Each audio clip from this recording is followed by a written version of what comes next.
بسم اللہ الرحمن الرحیم۔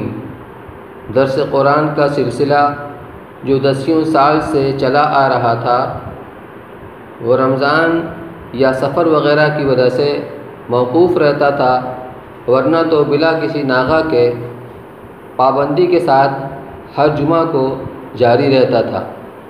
ادھر لاک ڈاؤن کی وجہ سے مجبوراً موقوف کرنا پڑا، لیکن جب محسوس کیا گیا کہ جمعہ سے پہلے کا بیان جو معاشرے کی اصلاح میں بہت حد تک مؤثر اور مفید ہے موقوف ہو گیا۔ مدارس اور اجلاس و اجتماعات پر پابندی ہے تو قوم کے نوجوانوں، مرد و عورتوں کو روحانی غذا کہاں سے فراہم ہو؟ اس کمی کو کسی حد تک پورا کرنے کے لیے حضرت محتمم صاحب کے مشورے سے آج آن لائن درس قرآن کا سلسلہ شروع کر دیا گیا، جو ہر جمعہ کو نعمانی میڈیا پر پوسٹ کیا جاتا رہے گا۔ اعوذ باللہ من الشیطان الرجیم، بسم اللہ الرحمن الرحیم۔ الذین کفروا وصدوا عن سبیل اللہ اضل اعمالهم والذین آمنوا وعملوا الصالحات وآمنوا بما نزل على محمد وهو الحق من ربهم كفر عنهم سيئاتهم وأصلح بالهم ذلك بأن الذين كفروا اتبعوا الباطل وأن الذين آمنوا اتبعوا الحق من ربهم كذلك يضرب الله للناس أمثالهم فإذا لقيتم الذين كفروا فضرب الرقاب حتى إذا أثخنتموهم فشدوا الوثاق فإما منا بعد وإما فداء حتى تضع الحرب أوزارها صدق اللہ العلی العظیم۔ الذین کفروا وصدوا عن سبیل اللہ اضل اعمالهم، جو لوگ کے منکر ہوئے اور روکا اوروں کو اللہ کی راہ سے، کھو دیے اللہ نے ان کے کیے کام۔ والذین آمنوا وعملوا الصالحات وآمنوا بما نزل علی محمد وهو الحق من ربهم کفر عنہم سیئاتہم واصلح بالہم، اور جو یقین لائے اور کیے بھلے کام اور مانا اس کو جو اترا محمد صلی اللہ علیہ وسلم پر، اور وہی ہے سچا دین ان کے رب کی طرف سے، ان پر سے اتاری ان کی برائیاں اور سنوارا ان کا حال۔ ذالک بأن الذین کفروا اتبعوا الباطل وأن الذین آمنوا اتبعوا الحق من ربهم، یہ اس لیے کہ جو منکر ہیں وہ چلے جھوٹی بات پر، اور جو یقین لائے انہوں نے مانی سچی بات اپنے رب کی طرف سے۔ کذالک یضرب اللہ للناس امثالهم، یوں بتلاتا ہے اللہ لوگوں کو ان کے احوال۔ فإذا لقيتم الذين كفروا، سو جب تم مقابل ہو منکروں کے، فضرب الرقاب، تو مارو گردنیں، حتی اذا اثخنتموہم فشدوا الوثاق، یہاں تک کہ جب خوب قتل کر چکو ان کو تو مضبوط باندھ لو قید۔ فإما منا بعد وإما فداء حتى تضع الحرب أوزارها، پھر یا احسان کیجو اور یا معاوضہ لیجو جب تک رکھ دے لڑائی اپنے ہتھیار۔ یہ سورہ محمد ہے جو مدنی سورت ہے۔ اس سے پہلے مسلسل 13 صورتیں وہ مکی صورتیں تھیں۔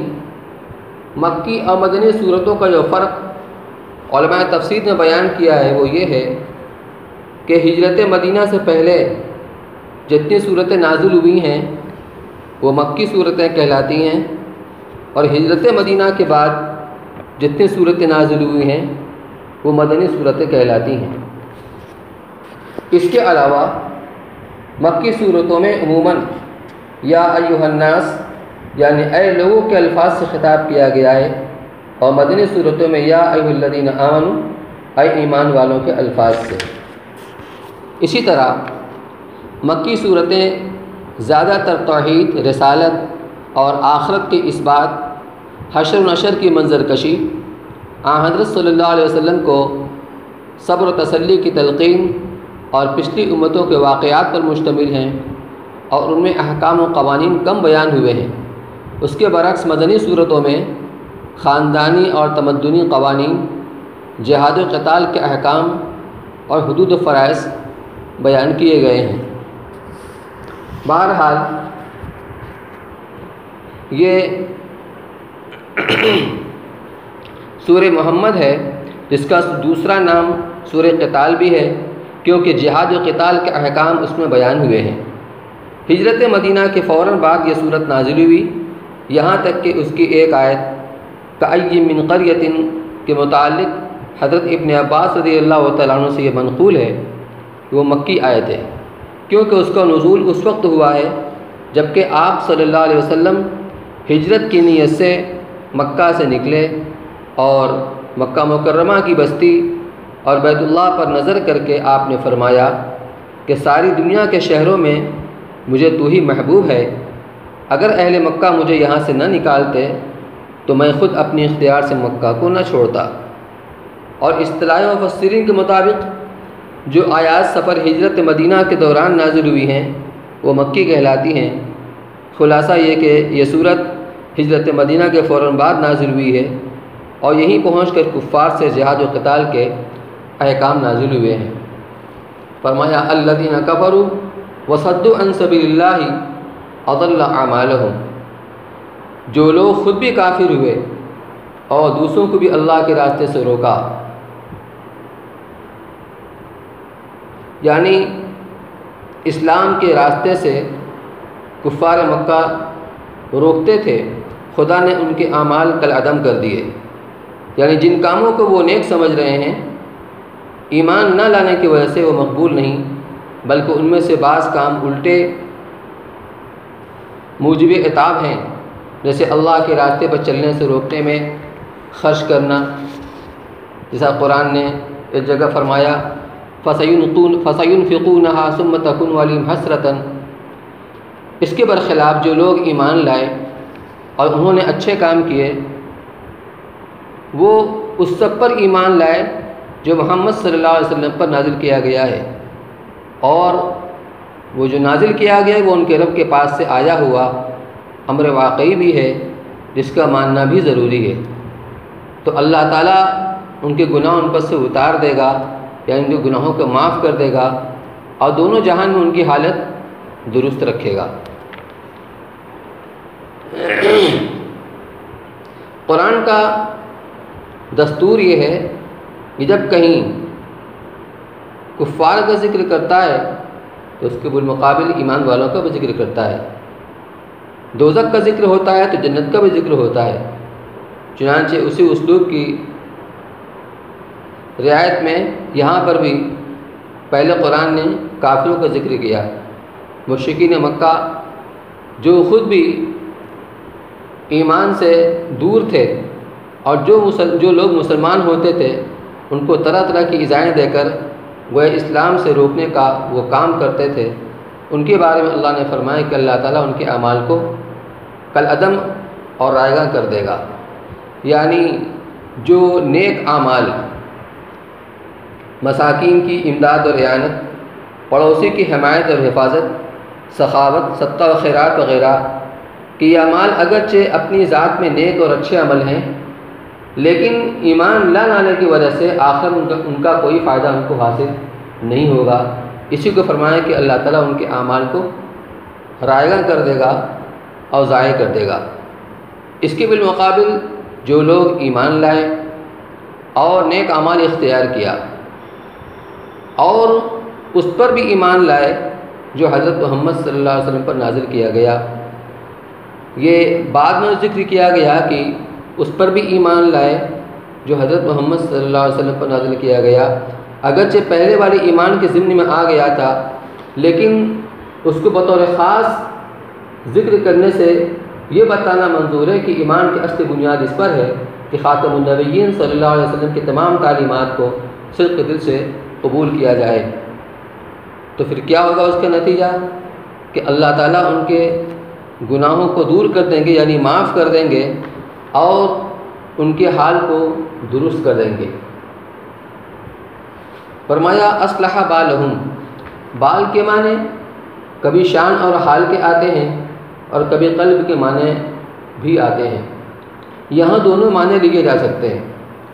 پہلے معنی لیے جائیں تو مطلب آیت کا یہ ہوگا کہ اللہ تعالیٰ نے ان کے حال کو یعنی دنیا و آخرت کے تمام کاموں کو درست کر دیا، اور دوسری صورت میں معنی یہ ہوں گے کہ اللہ تعالیٰ نے ان کے قلوب کو درست کر دیا۔ حاصل اس کا بھی وہی ہوگا کہ تمام کام درست کر دیے، کیونکہ کاموں کی درستی قلب کی درستی کے ساتھ لازم اور ملزوم ہے۔ گویا یہ بھی ایمان کا گویا کہ ایک نتیجہ اور انعام ہے۔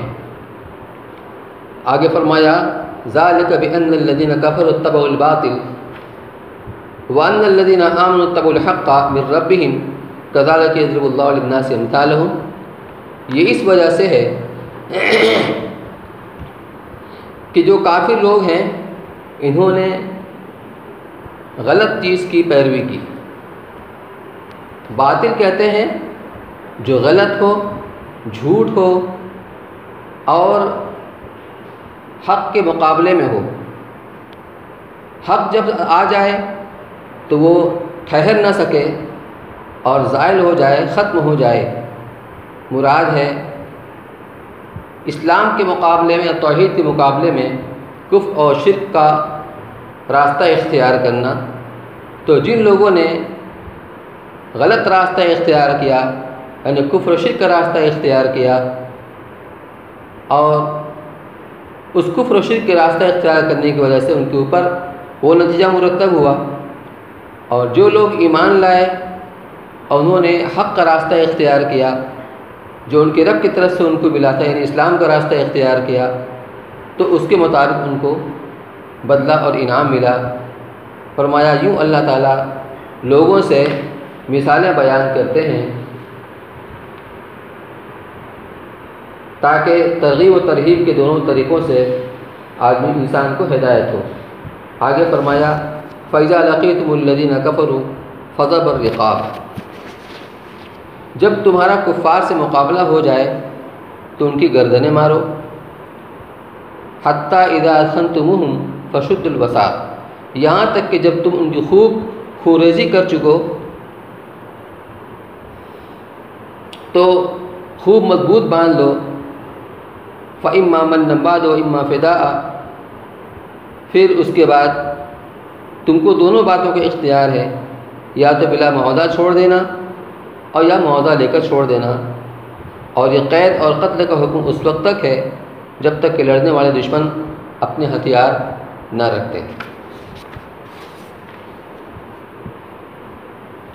اسلام کے اندر اسلام مشتق ہے سلم سے، جس کے معنی سلامتی کے آتے ہیں۔ یہ قتال اور جنگ کی نوبت بالکل آخر میں آتی ہے۔ اللہ کے رسول صلی اللہ علیہ وسلم جب صحابہ کی جماعت کو کہیں بھیجا کرتے تھے تو ان کو پہلے ہدایت ہوتی تھی کہ وہ وہاں جا کر کے توحید کی دعوت دیں، ایمان کی دعوت دیں۔ اگر وہ لوگ قبول کر لیں تو تمہارے بھائی ہو جائیں گے، اور اگر قبول نہ کریں تو جزیہ یا ٹیکس دینا منظور کریں۔ اگر یہ بھی منظور نہ ہو تو آخری درجہ جہاد اور قتال کا ہے۔ جہاد قتال کی نوبت کیوں پڑتی ہے؟ آپ یوں سمجھ لیجئے، جس میں انسانی کے اندر جب مرض ظاہر ہوتا ہے تو ابتدا کے اندر اس کا علاج کرنا آسان ہوتا ہے۔ پھوڑے پھنسی ہیں، دوا علاج کے ذریعے سے ان کی اصلاح ہو جاتی ہے، لیکن جب کوئی پھوڑا ناسور بن جاتا ہے تو اب بغیر آپریشن کا چارہ کار نہیں ہوتا۔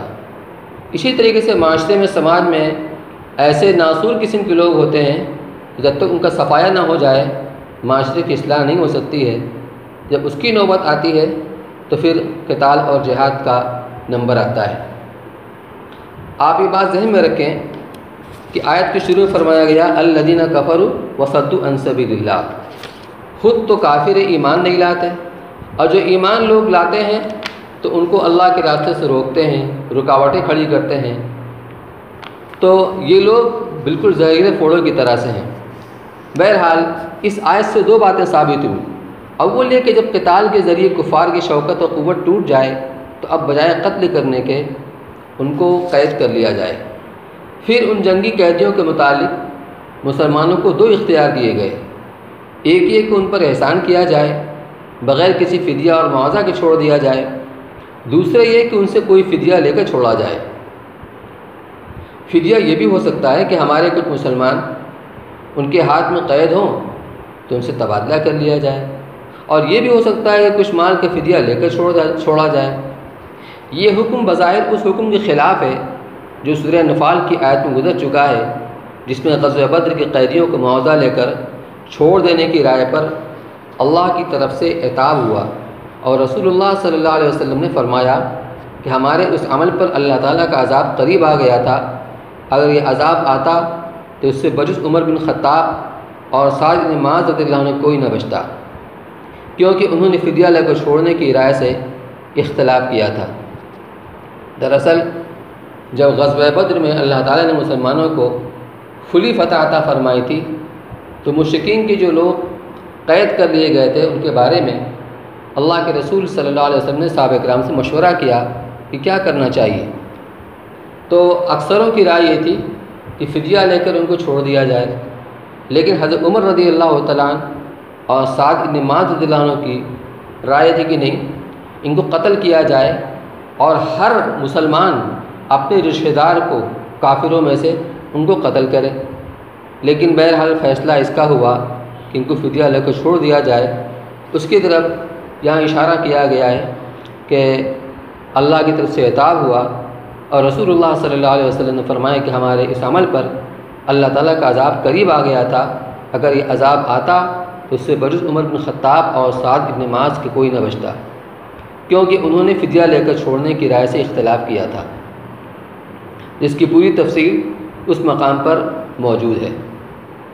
بہرحال ابن عباس رضی اللہ تعالیٰ عنہ نے فرمایا کہ غزوہ بدر کے موقع پر مسلمانوں کی قلت تھی، اس وقت من و فدا کی ممانعت آئی، یعنی بغیر فدیہ لیے ہوئے یا فدیہ لے کر چھوڑنے کی ممانعت آئی، اور پھر جب مسلمانوں کی شوکت و تعداد بڑھ گئی تو سورہ محمد میں من و فدا کی اجازت دے دی گئی۔ تفسیر مظہری میں حضرت قاضی ثناء اللہ صاحب رحمۃ اللہ علیہ نے اس کو نقل کر کے فرمایا کہ یہی قول صحیح اور مختار ہے، کیونکہ خود رسول اللہ صلی اللہ علیہ وسلم نے اس پر عمل فرمایا اور آپ کے بعد خلفاء راشدین نے اس پر عمل فرمایا، اس لیے یہ آیت سورہ انفال کی آیت کے لیے ناسخ ہے۔ وجہ یہ ہے کہ سورہ انفال کی آیت غزوہ بدر کے وقت نازل ہوئی جو ہجرت کے دوسرے سال میں ہوا ہے، اور رسول اللہ صلی اللہ علیہ وسلم نے سن 6 ہجری میں غزوہ حدیبیہ میں جن قیدیوں کو بلا معاوضہ آزاد فرمایا ہے وہ سورہ محمد کی اس آیت مذکورہ کے مطابق ہے۔ صحیح مسلم میں حضرت انس رضی اللہ عنہ سے روایت ہے کہ اہل مکہ میں سے 80 آدمی اچانک جبل تنعیم سے اترے جو رسول اللہ صلی اللہ علیہ وسلم کو بے خبر پا کر قتل کرنے کی ارادہ کر رہے تھے۔ رسول اللہ صلی اللہ علیہ وسلم نے ان کو زندہ گرفتار کر لیا، پھر بلا معاوضہ آزاد کر دیا۔ اسی پر سورہ فتح کی آیت نازل ہوئی، وَهُوَ الَّذِي كَفَّ أَيْدِيَهُمْ عَنْكُمْ وَأَيْدِيَكُمْ عَنْهُمْ بِبَطْنِ مَكَّةَ مِنْ بَعْدِ أَنْ أَظْفَرَكُمْ عَلَيْهِمْ۔ بہرحال یہاں مسلمانوں کو یہ اختیار دیا گیا تھا کہ جب تم ان پر پوری طرح قابو پا لو تو پھر تمہیں اختیار ہے کہ چاہے تم کو بغیر فدیہ لیے ہی یوں ہی چھوڑ دو اور چاہے فدیہ لے کر چھوڑو۔ یہاں پر آیت کی تفسیر مکمل ہو گئی۔ آگے یہی مضمون ذکر کیا گیا جو انشاءاللہ اگلے درس سماعت فرمائیں گے۔ سبحان اللہ بحمدہ، سبحانک اللہم بحمدک، نشہد ان لا الہ الا انت، نستغفرک ونتوب الیک۔